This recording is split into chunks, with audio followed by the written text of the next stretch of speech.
Nós chegamos aqui para o momento da nossa entrevista. Já está aqui conosco nosso querido pastor Rodrigo Lima Júnior, que humildemente aceitou o nosso convite para estar aqui conosco, falando um pouco da sua vida ministerial, o trabalho que tem desenvolvido para o Senhor, e aí também falando um pouco de Deus no Brasil. Nós estamos comemorando 103 anos da Assembleia de Deus no Brasil, e 103 anos da Assembleia de Deus no Amapá, e no Brasil 109 anos. Então, pastor Rodrigo, seja bem-vindo. Pastor, eu queria saber, assim, a gente ouve, o pastor dispensa apresentações aqui no Amapá e no Brasil. Pastor Rodrigo Lima é advogado, é pedagogo, é bacharel em teologia, é servo de Deus, é pastor da Assembleia de Deus da congregação Betsean e pastor da área, né? Pastor da área. Presidente, nessa função de pastorear os pastores, de cuidar dos pastores, dos campos e auxiliá-lo no desenvolvimento do trabalho, da expansão do reino por meio da Assembleia de Deus, a pioneira, tanto no estado do Amapá quanto também fora do Amapá. Uma vez que hoje nós estamos numa outra convenção que não estabelece limites territoriais, então hoje a pioneira já está em outros estados do Brasil, além do estado do Amapá. Que bênção, é um trabalho abrangente. Sempre quando nós vemos alguém que tem tais atribuições e estende marradas vários setores da sociedade, e mantém esse equilíbrio de ser um instrumento exponencialmente usado por Deus na igreja e fora da igreja, na sociedade, mas trazendo aqui para dentro da igreja, surge a curiosidade de saber como começa a sua história com Deus, onde se inicia a sua vida na presença de Deus. Bom, para os web telespectadores saberem, apesar de eu já estar radicado aqui no estado do Amapá há mais de 25 anos, na verdade há mais de 35 anos, exato, eu sou maranhense, nasci no estado do Maranhão, na cidade de Urbano Santos, apesar de ter sido registrado no Pará, mas eu tenho as minhas origens no estado do Maranhão. Vim para cá, para o estado do Amapá, muito criança, com apenas 9 anos de idade. E aqui eu já estou, para ser mais preciso, há 32 anos. Já que eu estou com 41, cheguei com 9, então são 31 anos que eu estou aqui no estado do Amapá. A nossa família era de origem batista. E engraçado que a igreja batista lá na cidade de Itapecuru, no Maranhão, ficava ao lado da Assembleia de Deus. E nossa mãe nos levava para a escola dominical na igreja batista. Só que o pastor daquela época, e é bom que se diga que essa não é a conduta de todo batista e nem de todo pastor batista, eu tenho muitos amigos e tenho muitas admirações por esta igreja. Ele não tinha uma conduta muito boa. Quando Deus começava a derramar seu poder na Assembleia de Deus, ele costumava dizer: os bodes já estão pulando. E aquilo, de certa maneira, trouxe tristeza para o coração da minha mãe. E um dia, numa escola bíblica, ao invés de ir para a igreja batista, ela entrou na Assembleia de Deus. Eu devia ter algo aí em torno de 4 anos de idade. Eu me lembro que uma semana depois ela foi batizada com o Espírito Santo, mesmo uma criança com tão pouca idade, mas isso ficou gravado na minha memória, ficou marcado na minha memória porque foi um momento especial. Eu nasci no Evangelho, desde que nasci, já minha família já pertencia à igreja cristã, mas eu costumo dizer que eu aceitei a Jesus de verdade. A minha decisão pessoal por Cristo se deu aos 17 anos de idade. No dia 26 de janeiro de 1996, antes do carnaval daquele ano, Jesus me resgatou e nunca mais eu saí da sua presença e nem pretendo sair. Quero ir para a eternidade, seja pela morte ou pelo arrebatamento, com Cristo, para passar a eternidade com Deus. Então, assim começou a minha história na fé cristã.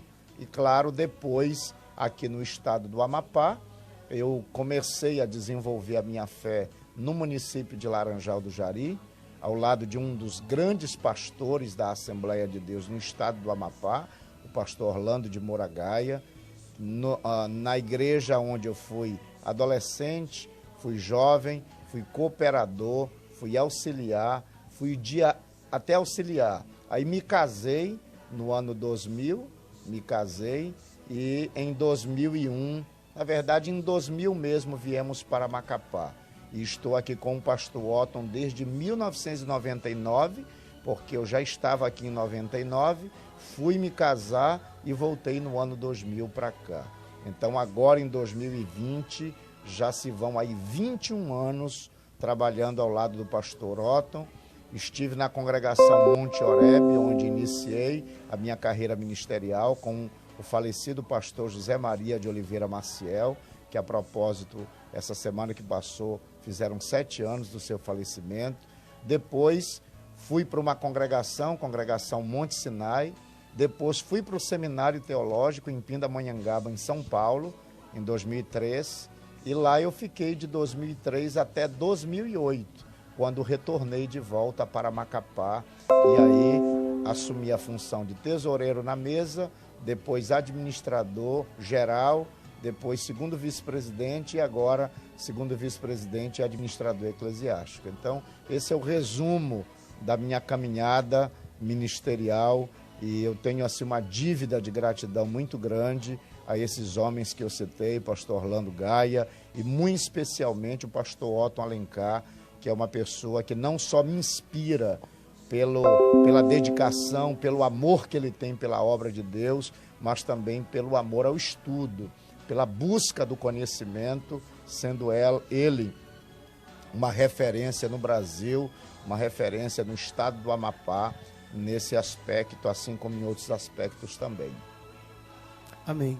O bom de falar com o pastor Rodrigo é que o pastor Rodrigo ele é um sermão vivo, né? Então você não precisa instigar a pergunta. As coisas vão influindo, nós vamos tendo as informações de perguntas que nós faríamos em etapas, as respostas já vêm antes. Isso é muito interessante, isso é muito importante. Pastor, eu estive lá na Bet-Sean, tive a oportunidade de ministrar tremendas pernas com o senhor sentado no púlpito. Sabemos que o senhor é expoente da palavra do Senhor. O Sam esteve aqui comigo, é um jovem da congregação, acho que é da congregação de vocês, esteve aqui conosco louvando ao Senhor, e ele falava o tempo todo, meu pastor, essa é uma marca, né, que é a diferença. Existe o líder que castra, existe o líder que circuncida. O que circuncida é aquele que marca. Você pode ir longe, você vai sempre lembrar dele. E eu vi lá na congregação Bet-Sean um negócio que me chamou muita atenção. Nós somos filhos de crente, crescemos na igreja, nós tivemos um dilema, né? Sempre os filhos de pastores, filhos de obreiros, aquela questão de geração, de uma transição de gerações. E essa transição de gerações, muitos de nós, ou muitos dos jovens,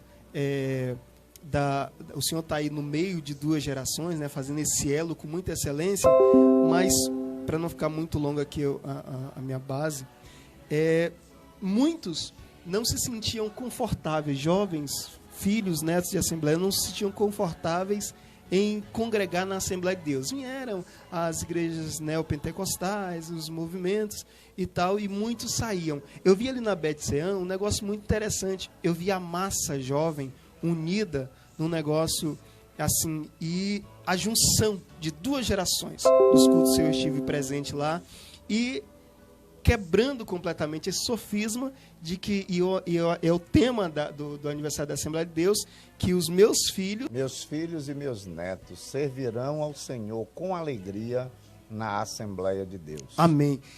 Qual o segredo para manter os filhos, os netos e essa nova geração que é seduzida por tudo enquanto é tipo de entretenimento, tudo enquanto é tipo de invencionismo na faculdade, ideias contrárias ao Evangelho? Qual o segredo? Tem um líder que eu admiro muito, que eu acredito que você conhece, pastor Elismar Veiga, que hoje faz um brilhante trabalho no Brasil, é o projeto A Cabana, onde ele treina pastores, líderes, Inclusive, meu filho já esteve presente nesse evento e eu pretendo estar lá também, logo, logo, em Goiânia. E ele diz que Deus nos levantou para fazer essa liga entre a geração que está se passando e a geração que está chegando. Nós temos a responsabilidade, o compromisso de não desprezar o antigo e nem tampouco rechaçar o novo. Nós temos que ser esse ponto de equilíbrio para que nós possamos concentrar no mesmo espaço gerações distintas que pensam muitas vezes de forma diferente, mas que têm um mesmo propósito, que é adorar o Senhor, crescer na graça e no conhecimento e tornar o reino de Deus expandido sobre a terra. Não digo que seja uma tarefa muito fácil, porque às vezes nós temos que lidar com os conflitos de gerações, especialmente no que diz respeito a usos e costumes, no que diz respeito à questão litúrgica. A antiga geração foi moldada com um tipo de liturgia, até com um tipo de costume e usos, quando essa nova geração já tem uma outra cabeça, já tem uma outra forma de ver as coisas. Para mim, o segredo é o equilíbrio. Nós não podemos, de forma nenhuma, desprezar o antigo ou rechaçar o novo. Nós temos que ensinar os novos a admirarem aquilo que é antigo e nós devemos ensinar aos antigos a recepcionarem, a compreenderem a realidade dessa geração que aí está, com sede de Deus, querendo Deus, e nós não podemos entregá-los de mão beijada, não podemos entregá-los de bandeja para Satanás, porque Satanás e seus demônios trabalham dioturnamente, preparando entretenimento, preparando diversão, preparando mecanismos para que os nossos jovens sejam capitaneados, sejam tirados da igreja, e nós temos o desafio de mostrar que o evangelho ainda é evangelho, que a palavra tem poder para suprir as nossas necessidades espirituais, emocionais, sociais e, claro, mostrando, tirando um pouco dessa mística que colocaram sobre a igreja, que muitas vezes a igreja é um espaço aprisionador. Pelo contrário, a igreja deve ser um espaço libertador. As pessoas devem chegar na igreja não para receber mais peso sobre elas, mas para que seus pesos sejam colocados aos pés de Cristo, sejam colocados diante do altar de Deus, para que se cumpra Mateus 11, do 28 ao 30, quando Jesus diz: vinde a mim, todos vós que estáis cansados e sobrecarregados, e eu vos aliviarei. Ou seja, a igreja não é um lugar para você se tornar um indivíduo enfadado. Lá é um lugar para você receber alívio. Tomai sobre vós o meu jugo e aprendei de mim, que sou manso e humilde de coração, e encontrareis descanso para a vossa alma. Igreja é lugar de descanso para a alma. É o que a palavra de Deus está dizendo. Aí Jesus conclui dizendo: porque o meu jugo é suave e o meu fardo é leve. Então, eu acredito que o segredo, e esse segredo não é meu, esse segredo não está patenteado por ninguém, este segredo é da palavra, esse segredo é do Espírito Santo. É conduzirmos o trabalho e essas duas gerações tão distintas através do equilíbrio que Deus nos dá, para que nós sejamos capazes de compreender o antigo, de não desprezar o antigo e nem tampouco de expulsar, de rechaçar o novo. Eu acredito que há espaço para Moisés e para Josué, cada um cumprindo o seu papel, a sua missão e a sua responsabilidade dada por Deus. Amém. É gratificante ouvir isso, né? E estar com o pastor Rodrigo aqui e ouvir e saber que é possível a gente...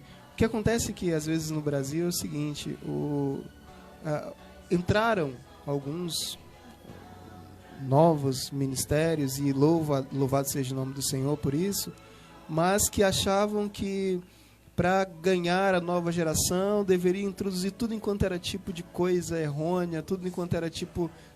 Era pegar o mundo e colocar dentro da igreja.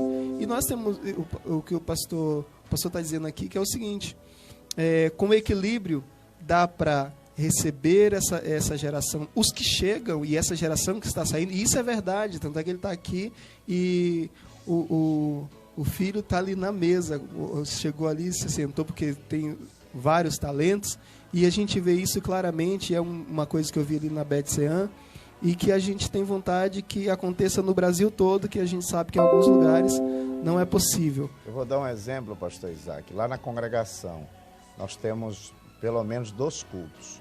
Um dos cultos é um culto com uma liturgia mais tradicional, né?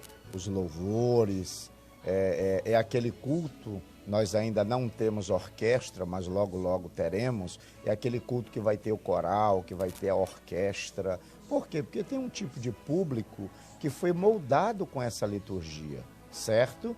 Mas também lá, mesmo nesse público, há espaço para o worship. Eu estou usando aqui, e você conhece muito bem essa linguagem, que é essa modalidade atual de louvores cantados nas igrejas, nas comunidades, nos ministérios apostólicos. Da mesma forma, no segundo culto, que nós já preparamos uma liturgia, e me entenda, o culto não é para o homem, o culto é para Deus. Agora, a liturgia, ela pode ser organizada de uma forma dinâmica. Eu não posso aplicar uma mesma liturgia para um adulto e para uma criança. Nós temos públicos distintos, com tempos de atenção diferentes, com modos de aprendizagem diferentes. Deus nos deu inteligência e capacidade, exatamente para que a gente tenha a percepção e o discernimento para essas aplicações. Então, nesse culto, nós já temos uma liturgia mais diferente. Mas, uma vez, eles chegaram comigo para tirar os hinos da harpa. Não, porque o hino da harpa é antigo, não sei o quê. Eu digo, vamos fazer o seguinte, o culto não é só para jovem. Nós também recepcionamos pessoas aqui de idades maiores. Então, vamos fazer o seguinte, começa com o hino da harpa e depois a gente faz um louvor de boas-vindas, um louvor congregacional, que aí nós estamos contemplando a nossa tradição. E eu acho importante que desde que uma tradição seja boa e saudável, ela deve ser mantida. Não acho bom o tradicionalismo. Eu acredito que o tradicionalismo ele seja patológico, ele seja doentio. Agora, as boas tradições, elas devem ser mantidas. Agora nós estamos na onda musical do worship. Eu mesmo, até para você então, a gente fez essa dinâmica litúrgica. E também eu quero ensinar para a nova geração que os hinos da harpa, eles são hinos que devem ser cantados. Uma vez eu questionei-os. Eu disse assim, olha, os jovens do mundo ficam admirando John Lennon, ficam admirando os Beatles, ficam admirando esses grupos de rock antigo, Legião Urbana, que eu queria lembrar agora aqui. O pessoal ficou ouvindo Legião Urbana. Por que o jovem crente não pode ouvir Oséias de Paula, não pode ouvir uma canção de um tempo diferente? Eu acho que nós devemos aprender com cada momento da história. Cada momento teve o seu desafio, cada momento tem a sua responsabilidade para com a expansão do reino de Deus, mas não se pode nem desprezar o antigo, como também não se pode dizer, não, o novo não tem espaço aqui. Uma coisa é renovar, outra coisa é você trazer inovação. E eu prefiro a ideia da renovação, de você pegar aquilo que é bom, aquilo que é saudável e dar a ela uma nova roupagem, com a intenção de alcançar cada público de acordo com o seu tempo e com a sua época. O evangelho, a cultura do evangelho, né? O evangelho cultural. Se as pessoas têm a sua cultura musical e elas têm o costume de ter boas lembranças dos, vamos assim dizer, dos marcos da música, do pop, do rock, enfim. Por que nós não podemos ter também da nossa cultura evangélica, nossa cultura cristã, que hoje fala-se muito, eu tenho visto alguns atacando a igreja com relação a que a igreja é contra as minorias e tal, mas nós, na verdade, nós passamos por várias transições de lutas, de guerras, de ter o sepultamento negado aos nossos pais na fé aqui no Brasil, e de todas essas transições nós entendemos, e assim, se tem alguém que faz um trabalho muito especial, falando aqui da questão de Estado, é a igreja que abraça tudo, faz um trabalho que muitas administrações municipais não conseguem fazer, e a igreja faz isso. Então, aproveitando aqui esse gancho, para falar que as acusações de que a igreja é alheia à questão social, a questão completamente deslocada da realidade, né? Minha igreja eu amo, e é o que a gente identifica, é a igreja mais brasileira que existe. Por isso, o pastor está falando dessa modalidade plural da igreja. Nós encontramos pessoas... Gente, é um país gigantesco, uma cultura tão gigantesca, são pessoas diferentes, com pensamentos diferentes. Então, o estilo de música, às vezes, e o evangelho abraça e abrange todas as pessoas. Pastor, um momento assim da sua vida pessoal, houve algum momento na sua vida que o Senhor disse... A questão ministerial nós sabemos que é cheia de altos e baixos, tem tempos difíceis, afrontas. Algum momento que o Senhor disse que o Senhor viu, claro, todo tempo o Senhor vê, mas o Senhor viu a mão de Deus chegando e dizendo assim, era um momento que estaria limitando ali a sua história, e parecia que daquele momento seria para trás e o Senhor potencializou para frente. Sim. Na verdade, vivemos isso o tempo todo. Todo aquele que se propõe a fazer a obra de Deus, todo aquele que se propõe ser um ministro de Deus, ele vai sofrer oposição. Ele sofre oposição de pelo menos 4 naturezas. Oposição de natureza espiritual, os demônios, Satanás e o inferno. Oposição de natureza sistêmica, o mundo e todo o seu sistema. Oposição de natureza interior, porque nós temos o nosso homem interior, a nossa carne, a nossa natureza caída. Paulo fala desta guerra constante em Gálatas 5:16, e nós ainda temos as oposições de ordem pessoal. E muitas vezes as pessoas se deixam usar por essas forças que eu acabei de citar e acabam procurando de alguma maneira impedir o avanço, o crescimento, a extensão de um ministério. E é evidente que a gente enfrenta esse tipo de coisas. Eu tenho procurado adotar um princípio. Eu tenho adotado o seguinte princípio: eu só tenho 3 inimigos, que é o meu homem interior, que é o mundo e Satanás. Eu não tenho inimigo pessoas. Ainda que alguém se deixe usar pelo inimigo, eu tenho que fazer com essa pessoa aquilo que a palavra nos recomenda, que é amá-lo, que é orar por aquele que muitas vezes, por se deixar usar pelo nosso verdadeiro inimigo, que é Satanás, acabam nos perseguindo. Mas a gente não pode pessoalizar esse enfrentamento. A minha guerra não é contra a carne nem contra o sangue, mas é contra os principados, contra as potestades. Então a gente vê a mão de Deus o tempo todo. Um momento muito especial, eu posso dizer para você, que foi o meu desligamento, o corte do cordão umbilical da minha vida secular. Apesar de hoje ser advogado, pedagogo, estar militando na advocacia, mas eu sempre gosto de dizer que essa é uma atividade secundária. Eu sou pastor. Deus me chamou para pastorear, com muita alegria. Meu filho está aqui e eu louvo a Deus porque ele não vai ser um daqueles filhos de pastor que não quer nem saber de igreja ou de ministério. Primeiro, porque eu nunca disse que ele tem que ser. Eu sempre disse para ele: filho, se você não tiver vocação ministerial, seja um bom crente. Eu sempre disse isso para ele. Ele, desde criança, gostava de cantar na igreja. E aí teve um tempo que, mais especialmente dos 10 até os... Aquela transição. Isso, aquela transição, que ele não queria saber de cantar.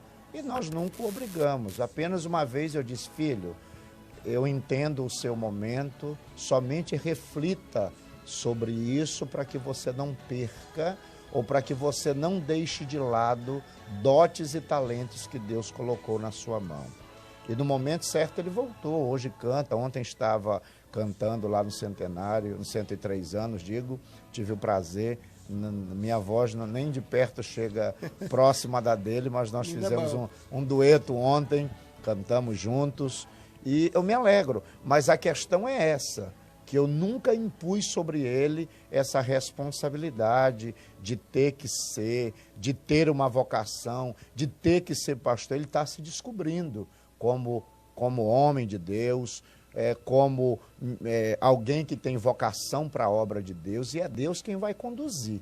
A única certeza que eu tenho é que ele está nas mãos do Senhor e Deus o vai conduzir. Então, assim, um momento muito especial na minha vida foi esse momento de corte.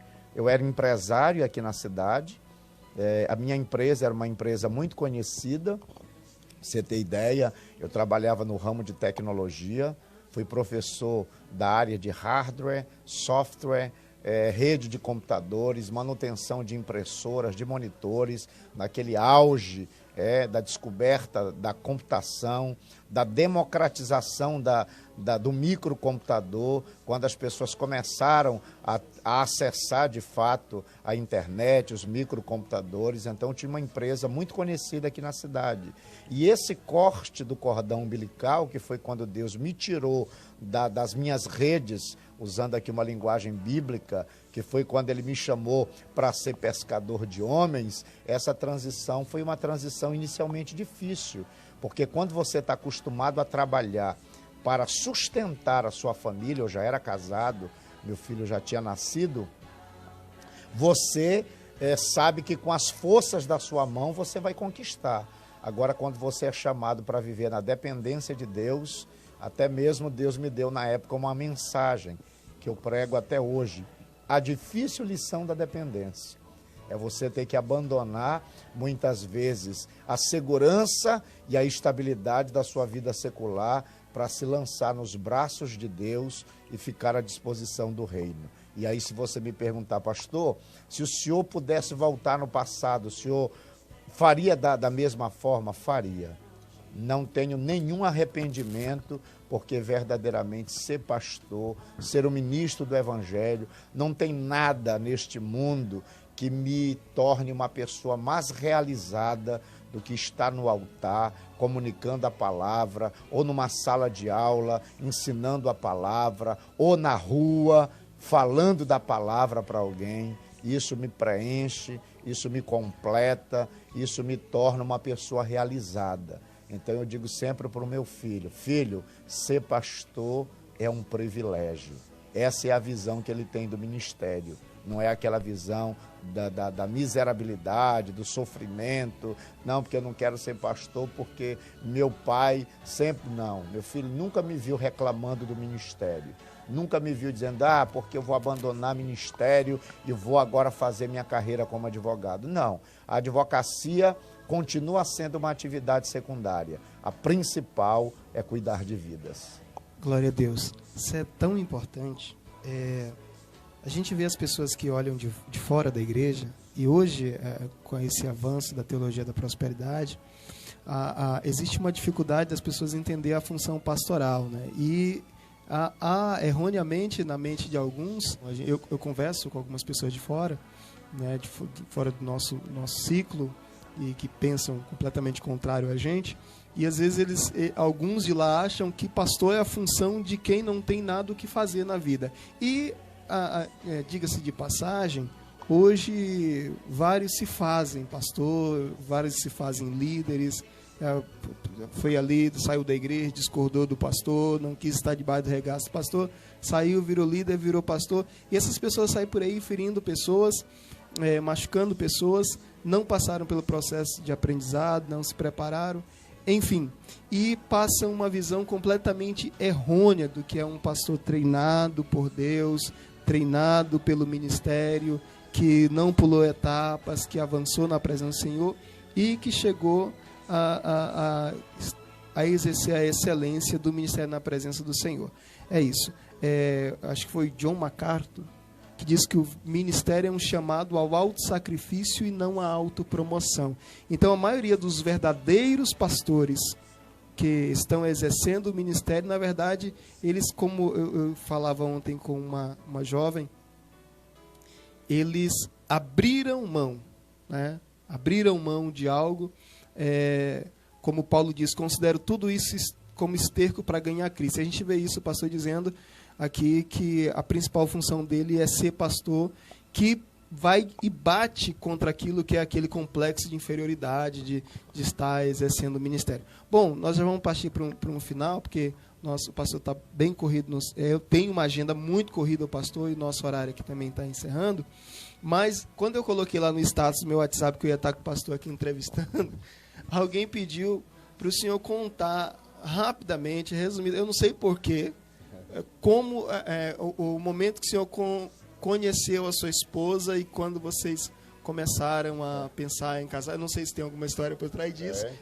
Tem muita história, na verdade. Eu sei que pediram para eu fazer essa pergunta. Eu peguei aqui o celular apenas para replicar uma mensagem que eu postei no Dia do Pastor. Essa mensagem ela foi extraída do livro De Pastor para Pastor, de Hernandes Dias Lopes, que é um dos grandes escritores. E ela diz o seguinte: pastor não é um voluntário, mas uma pessoa chamada por Deus. Seu ministério não é procurado, é recebido.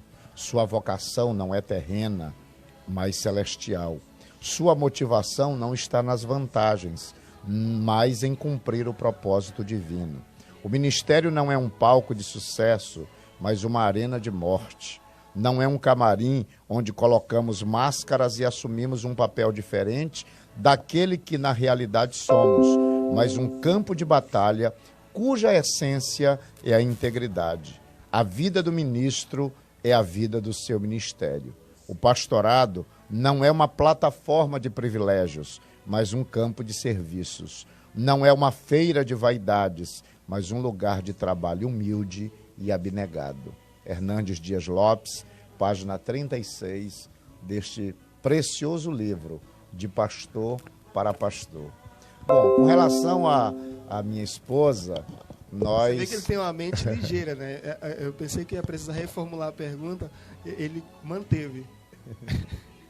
Bom, com relação à questão da minha esposa, nós fizemos agora 22 anos de namoro, são 20 anos de casados, e Deus me abençoou, porque nos conhecemos num dia especial.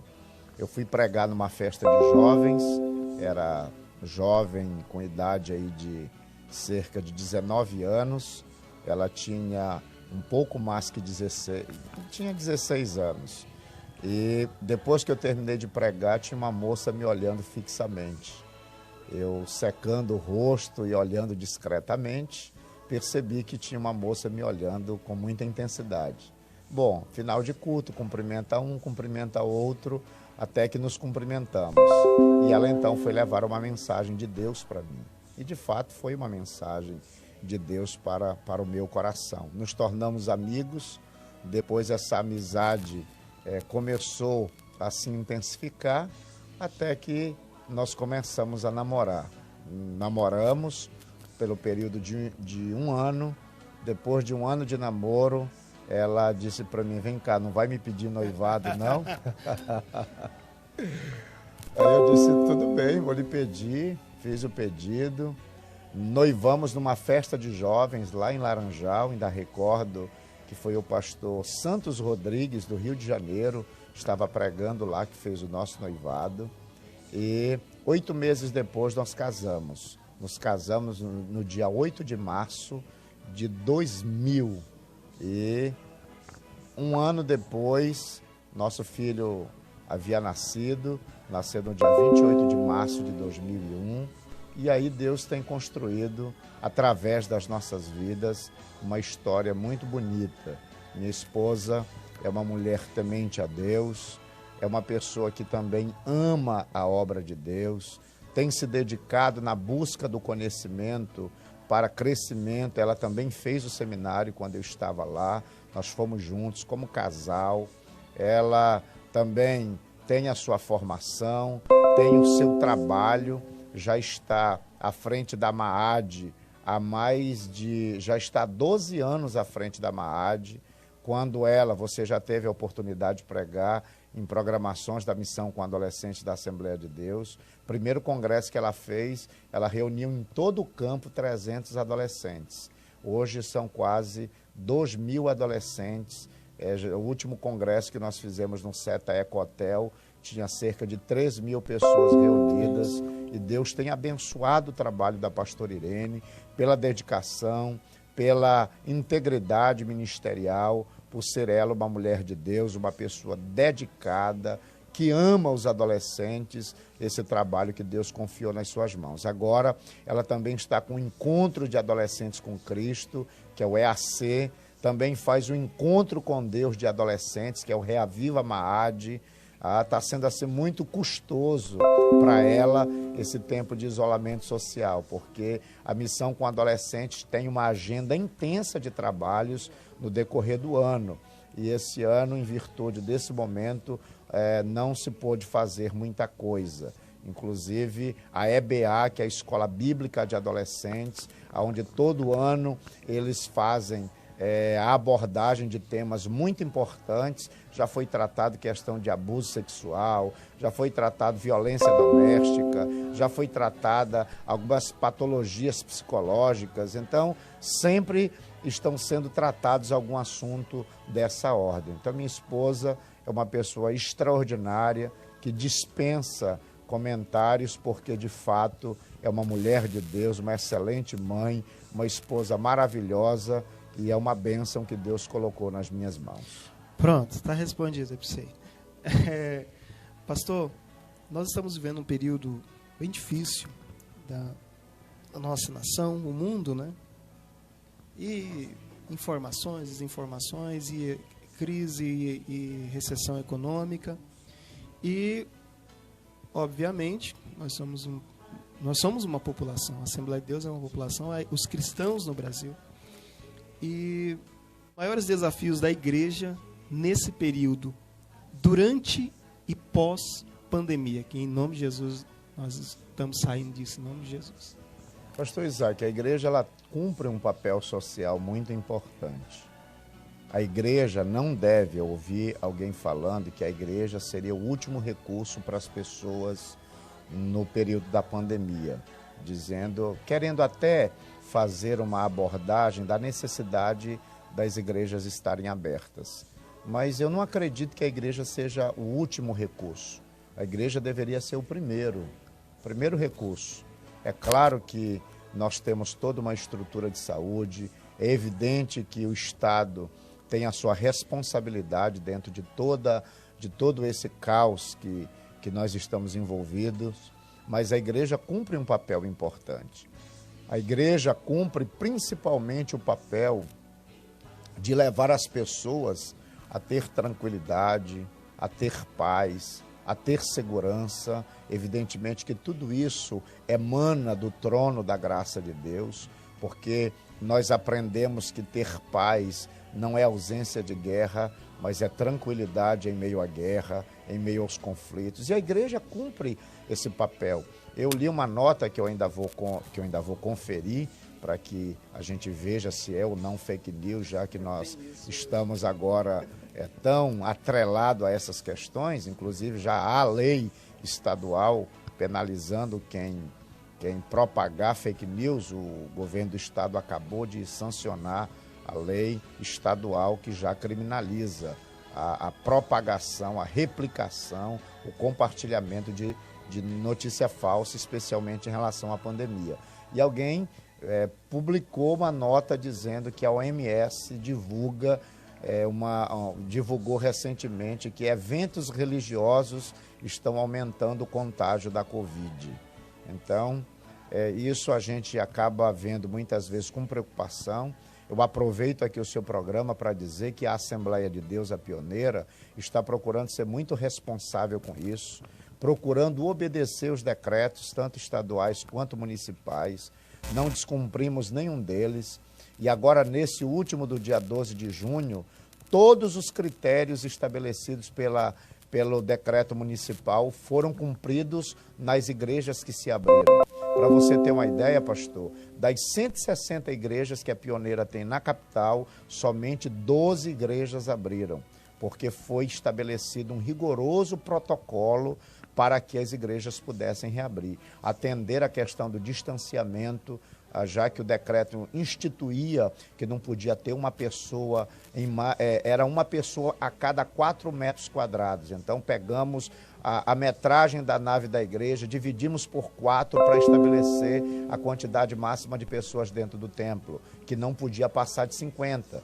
Por isso que ontem, lá no nosso templo, nós tínhamos 50 pessoas somente. Certo? Além disso, distanciamento do assento de pelo menos 1,5 metro, tapete sanitizante, colocamos na entrada uma pia para as pessoas lavar as mãos, obreiros devidamente aparamentados com álcool em gel ou álcool líquido 70%, medidor de temperatura para não permitir que pessoas que estejam em estado febril permaneçam no culto, obediência ao critério de idade. Não pode pessoas de idade igual ou menor que 12, nem idade igual ou maior que 60.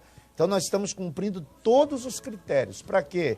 Para que nós não sejamos acusados pelas autoridades de sermos propagadores. Eu pessoalmente não acredito nessa informação. Até porque aqui em Macapá a maioria das igrejas nem abriram. Poucas igrejas estão abrindo e as que estão abrindo com esse cuidado de não serem propagadores. Então, a igreja cumpre um papel muito importante. Eu acredito que acompanhar, cuidar das pessoas que estão em desespero, com falta de expectativa, porque a gente sabe, talvez o pior de todos os vírus dessa pandemia não seja o Covid-19, seja o medo, seja a desesperança e tantas outras coisas que vieram com essa pandemia. E a igreja tem o dever de infundir a fé, de levar as pessoas a terem esperança em Deus, de acreditarem. Eu sei que muitas vezes as pessoas querem nos criticar, bater em nós. Cadê os curadores? Cadê? Irmão, Jesus não curou todos. Quem conhece a Bíblia sabe que Jesus chegou em determinados lugares que ele não curou todas as pessoas. Jesus não enricou todo mundo, pelo contrário, ele disse que os pobres sempre tereis convosco. Então, parece que as pessoas têm uma visão equivocada da fé. A fé não é um amuleto. A fé não serve apenas para suprir as minhas necessidades. A fé serve, inclusive, para fortalecer o meu interior na necessidade. Por isso que Paulo vai dizer, eu sei passar por tudo, ter abundância, eu sei passar fome. Por quê? Porque eu posso todas as coisas naquele que me fortalece. Interrompendo aqui o pastor, essa não é uma visão da Assembleia de Deus no Brasil, né? Na verdade, esses dias um ateu falou isso para mim, eu disse, não, você está cobrando os camaradas que pregam a teologia da prosperidade. A gente não, eu preguei em Goiânia uma vez, estava falando com o pastor André Nunes aqui numa live, eu preguei em Goiânia sentindo uma dor no peito e Jesus curando, a gente vendo literalmente o Senhor operando na vida de pessoas e eu sentindo, porque não é nosso. E não é no tempo que a gente determina, é no tempo de Deus. E as pessoas têm dificuldade de entender isso. Então, para mim, esse é o nosso maior desafio. Um desafio que eu acredito que a igreja precisa também vencer, inclusive está sendo isso que eu vou falar agora, é objeto de um ensaio acadêmico. Estou fazendo uma pós em gestão eclesiástica, além de uma outra pós em direito público que eu também estou fazendo. E nessa pós de gestão eclesiástica eu vou escrever sobre a digitalização da igreja, uma necessidade urgente nesse novo normal. Por que eu digo isso? Porque as pessoas, até as mais simples hoje, têm um celular com internet e com possibilidade de assistir uma programação por meio de um celular. Pra você ter uma ideia, aquela live de ontem do nosso culto, nós hoje fizemos lá estatística no nosso Facebook, ela alcançou mais de 30 mil pessoas. 31.500 e tantas pessoas foram alcançadas. Quase 500 compartilhamentos. Então nós fizemos um trabalho de divulgação, isso fora o YouTube, eu estou falando só do Facebook. Então é um desafio para a igreja. E eu me alegro porque nessa pandemia eu já era muito dado à tecnologia, mas agora eu consegui me aprofundar mais, certo? Eu fiz visita online, antes ia na casa da ovelha, agora eu faço uma chamada de vídeo e converso com ela. Fiz culto familiar online, a família colocava lá o celular numa posição, reunia-se na sua sala e eu entrava em contato direto com aquela família fazendo culto. Além das lives e outras formas, aprendi a usar, já usava Skype, agora estou usando Zoom, Google Meet. Antes, para fazer uma reunião com os pastores do Interlã, do interior, imagina, o pastor Landim tinha que vir do Oiapoque para Macapá, 600 quilômetros, custo, gasto de tempo e tantas outras coisas. Não vou mais fazer isso, não vou mais submeter os pastores a essas coisas. Vou fazer reunião pelo Google Meet com eles, vou fazer reunião pelo Skype, pelo Zoom. Por quê? Porque a tecnologia está nos permitindo isso. Então a igreja também tem que se digitalizar para alcançar muito mais vidas. Eu acredito que hoje um dos desafios é produzir conteúdo saudável para que as pessoas possam se alimentar, não em fontes rotas, não em panelas com veneno, mas se alimentar verdadeiramente do pão vivo que desce do céu, do pão que alimenta, do maná escondido que vai gerar saúde e vai trazer estabilidade espiritual para a vida dessa pessoa. Amém, glória a Deus.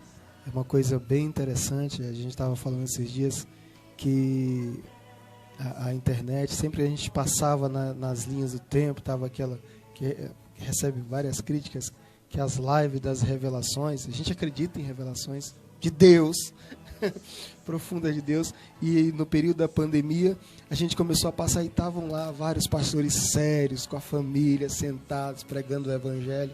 Vai de encontro a isso que o pastor está falando aqui. Meu pastor, eu quero agradecer imensamente a sua presença aqui, a sua humildade de aceitar o nosso convite, mesmo tendo uma agenda bem corrida, mas ainda quero explorar o Senhor. Eu vou sair, nós estamos, aqueles que estão acompanhando já sabem, nós estamos na mesa, estamos aqui, e o Senhor deu uma palavra ao nosso povo, deu uma palavra à nossa gente, aos nossos ouvintes e telespectadores, e, se possível, um pouco da história da Assembleia de Deus no Amapá, e em seguida a palavra já pode nos abençoar e nos despedir, cada um para desligar as nossas telas, né? Eu tenho despedir cada um para suas casas, cada um para desligar as nossas telas ou mudar de tela. Bom, meu pastor? Tudo muito bem. Obrigado. Deus abençoe. Fica com o senhor a palavra. Eu vou precisar. Muito bem. Eu quero, antes de deixar aqui uma breve palavra aos corações dos nossos web telespectadores, a Assembleia de Deus aqui no estado do Amapá, ela foi fundada no dia 27 de junho de 1917. A propósito, hoje, exatamente hoje, ela está completando 103 anos. E como se deu a chegada da Assembleia de Deus aqui no estado do Amapá? Antes que ela fosse oficialmente fundada, trouxe para o Amapá o evangelho um colombiano chamado Clímaco Bueno Asa, que veio num barco à vela, durou cerca de 30 dias de Belém do Pará para o estado do Amapá, singrando estes rios até aqui chegar. Chegou aqui no ano de 1916, recebido por alguns de maneira muito boa, mas por outros de maneira não tão boa. A autoridade religiosa da época, e essa era uma época em que protestantes e católicos não viviam de forma amistosa, Sabemos que essa não é mais a realidade de hoje, há um respeito muito grande entre católicos e evangélicos, mas naquela época, e aí é a história, não se pode mudar a história, o padre Júlio Maria Lombardi recepcionou Clímaco Bueno Asa com hostilidade, mandou prendê-lo, mandou que ele fosse preso na fortaleza de São José e as Bíblias foram queimadas em praça pública. E ali ficou o Clímaco Bueno Asa preso na fortaleza de São José, até que a igreja em Belém do Pará ingressou com um pedido de libertação, o que foi concedido pela intendência lá no Pará. Bom, depois que isso aconteceu, cerca de um ano depois, o presbítero José de Matos Caravella foi enviado para o estado do Amapá. E aqui ele, com a sua família, iniciou o trabalho de estabelecimento da Assembleia de Deus. No dia 27 de junho de 1917, foi celebrado o primeiro culto oficial da Assembleia de Deus aqui em terras amapaenses. Por isso que essa é a data considerada oficial de fundação da igreja, a Assembleia de Deus no Amapá. E o pastor José de Matos Caravella, com a sua família, instituíram a igreja aqui. O primeiro batismo nas águas aconteceu no dia de Natal, no dia 25 de dezembro. Pastor Isaac, essa história é muito interessante, porque no dia 25 de dezembro, o pastor José de Matos Caravella estava com os irmãos ali às margens do rio Amazonas, onde hoje fica o trapiche Eliezer Levi, antiga Praça da Zaguri, e lá ele estava realizando o primeiro batismo, o batismo da família Araújo. Algumas pessoas estavam ali descendo as águas batismais. E conta a história que estava presente ali também um judeu brasileiro chamado Leão Zaguri. E quando a irmã Raimunda Araújo desceu as águas batismais, ela saiu das águas falando em línguas. Só que ela saiu falando em hebraico, de sorte que Leão Zaguri começou a dizer: glória ao Deus de Israel, porque ouço esta mulher falando na minha língua nativa.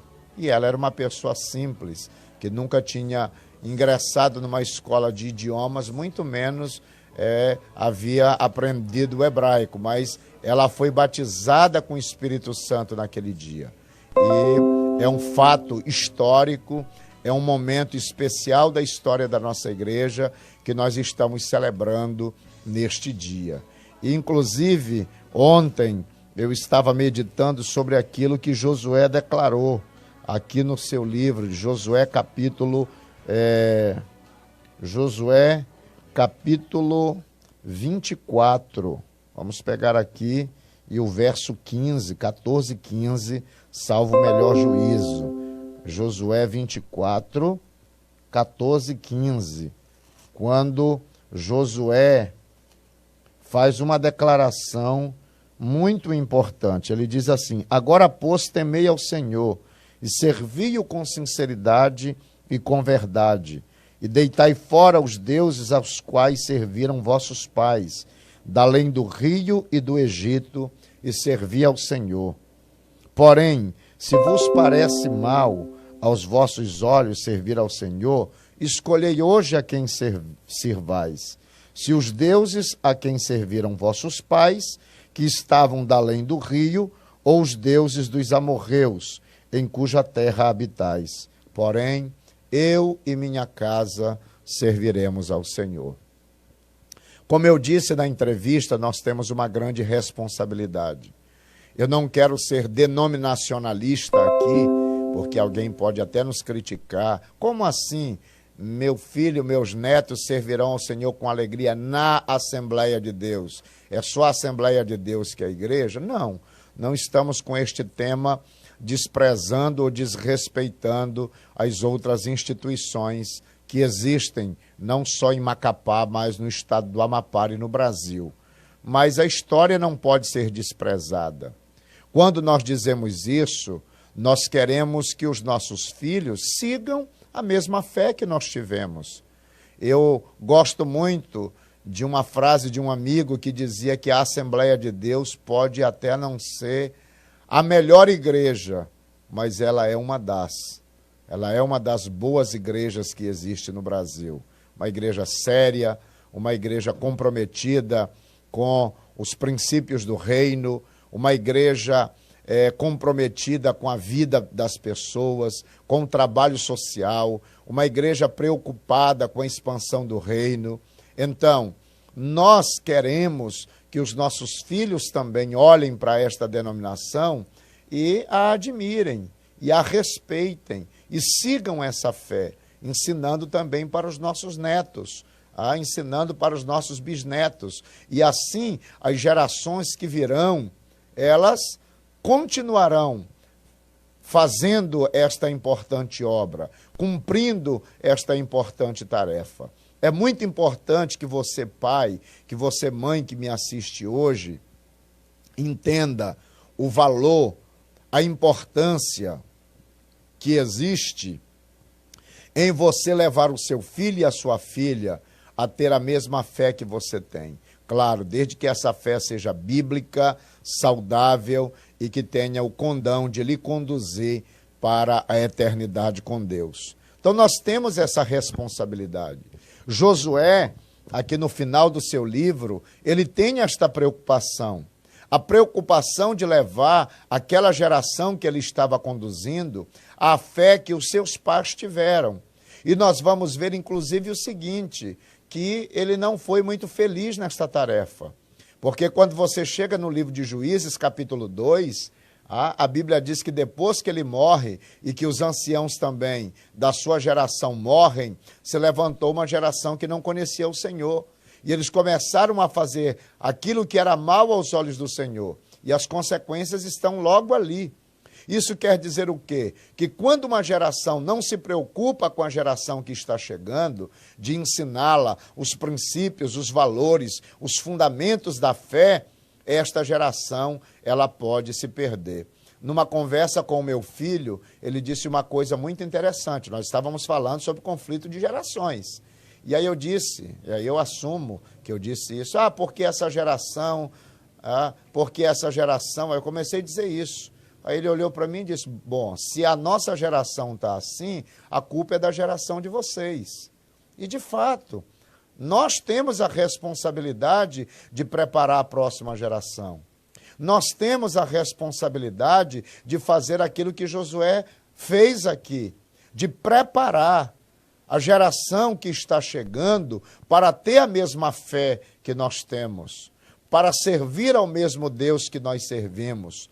Evidentemente que nós não vamos dizer com a mesma liturgia ou com as mesmas características musicais, não. Cada geração tem a sua característica. Evidentemente que isso também não é uma carta de alforria para você trazer e introduzir para dentro da igreja tudo aquilo que muitas vezes descaracteriza a nossa fé, a nossa cultura musical ou coisa do tipo. Mas nós temos o dever, nós temos a responsabilidade de cuidar desta geração que está chegando, de ensiná-los a amar a nossa história, de amar aquilo que já foi construído pelos nossos antepassados e a aprenderem a preservar este legado. Uma certa vez em oração, o Espírito Santo falou uma coisa muito séria ao meu coração. Ele disse a mim que quem não conhece a história não pode preservar o legado. Isso quer dizer que é importante conhecer a história para que este legado da Assembleia de Deus seja preservado nas futuras gerações. Então, queridos, que você possa transmitir para o seu filho ou para os seus filhos, que seus filhos possam transmitir para os seus netos esta fé que um dia eles receberam de vocês, para que as futuras gerações possam aprender a amar a Deus e, de preferência, servindo ao Senhor na Assembleia de Deus. Eu deixo essa palavra pedindo a você que tenha esperança, pedindo a você que não perca a sua fé, pedindo a você que não se desanime, mas que você acredite. Deus está no controle de tudo isto. Deus está conduzindo a história da humanidade. Se tem um livro que eu gosto, é o livro do Apocalipse, quando Jesus se apresenta dizendo: eu sou o primeiro e o último, eu sou o princípio e o fim, eu sou o alfa e o ômega. Pastor, o que isso quer dizer? O Senhor está dizendo ali a nós a seguinte mensagem: eu sou aquele que estava no princípio e que já estou no final de todas as coisas. Ele é o Senhor da história. Ele é aquele que tem o controle da história da humanidade nas suas mãos. Então você não precisa se preocupar. Você precisa descansar nele, confiar nele e esperar nele, porque ele vai conduzir a nossa história para uma história de bênçãos. Que você possa se firmar em Jesus. Se você ainda não o conhece, que você possa entregar a sua vida para ele. Não existe um vírus mais letal do que o pecado, mas também não existe uma vacina mais poderosa do que o sangue de Jesus. Se você entregar a sua vida para Cristo e estiver nele, você vai estar seguro para a eternidade. Porque não tem nada que seja mais confortante, não tem nada que seja mais revigorante do que aquilo que está em João 3,16. Porque Deus amou o mundo de tal maneira que deu seu Filho unigênito para que todo aquele que nele crê não pereça, mas tenha vida eterna. Aqui nós temos todo o plano da salvação. O texto diz: porque Deus, o maior ser, amou o maior sentimento, o mundo, o maior público, de tal maneira, a maior forma, que deu seu Filho unigênito, o maior presente, para que todo aquele que nele crê, a maior fé, não pereça, o maior livramento, mas tenha a vida eterna, a maior promessa de Deus para a humanidade. Então, meu querido, se apegue em Jesus, creia nele, entregue a sua vida para ele e você será feliz, não só nesta vida, mas também no porvir. Eu quero orar por você e pela sua família, abençoando a sua vida neste momento. Pai querido, Pai bendito, muito obrigado por este momento que aqui passamos com o teu servo, pastor Isaac Marques. Continua abençoando o teu filho, este programa que o teu servo tem utilizado como instrumento de comunicação da tua palavra.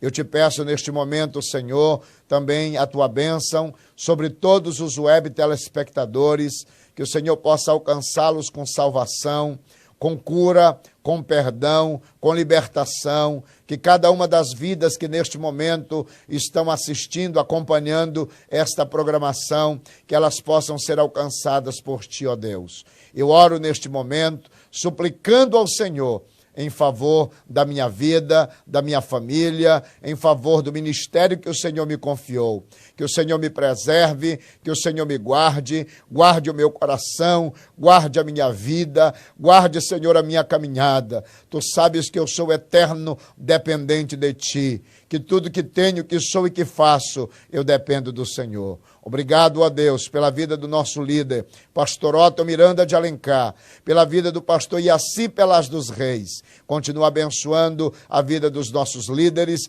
a Assembleia de Deus, os assembleianos, todos aqueles que estão celebrando os 103 anos. Que a tua mão de poder esteja sobre nós nesta segunda noite, que vidas sejam tocadas e alcançadas pelo teu poder, em nome do Senhor Jesus. Bom, e como eu gosto sempre de me despedir, saúde, graça, misericórdia e paz da parte de Jesus Cristo. Deus abençoe. À noite você pode, a partir das 16 horas, nos acompanhar, tá certo? Pelo Facebook, a nossa página, o nosso perfil oficial, A Pioneira Oficial /AP.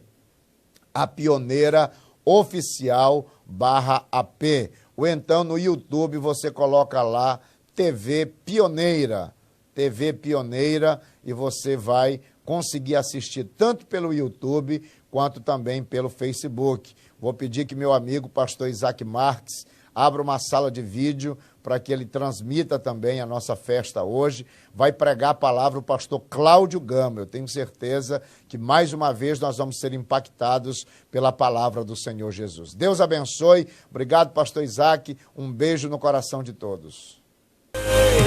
as minhas vestes brancas. Estou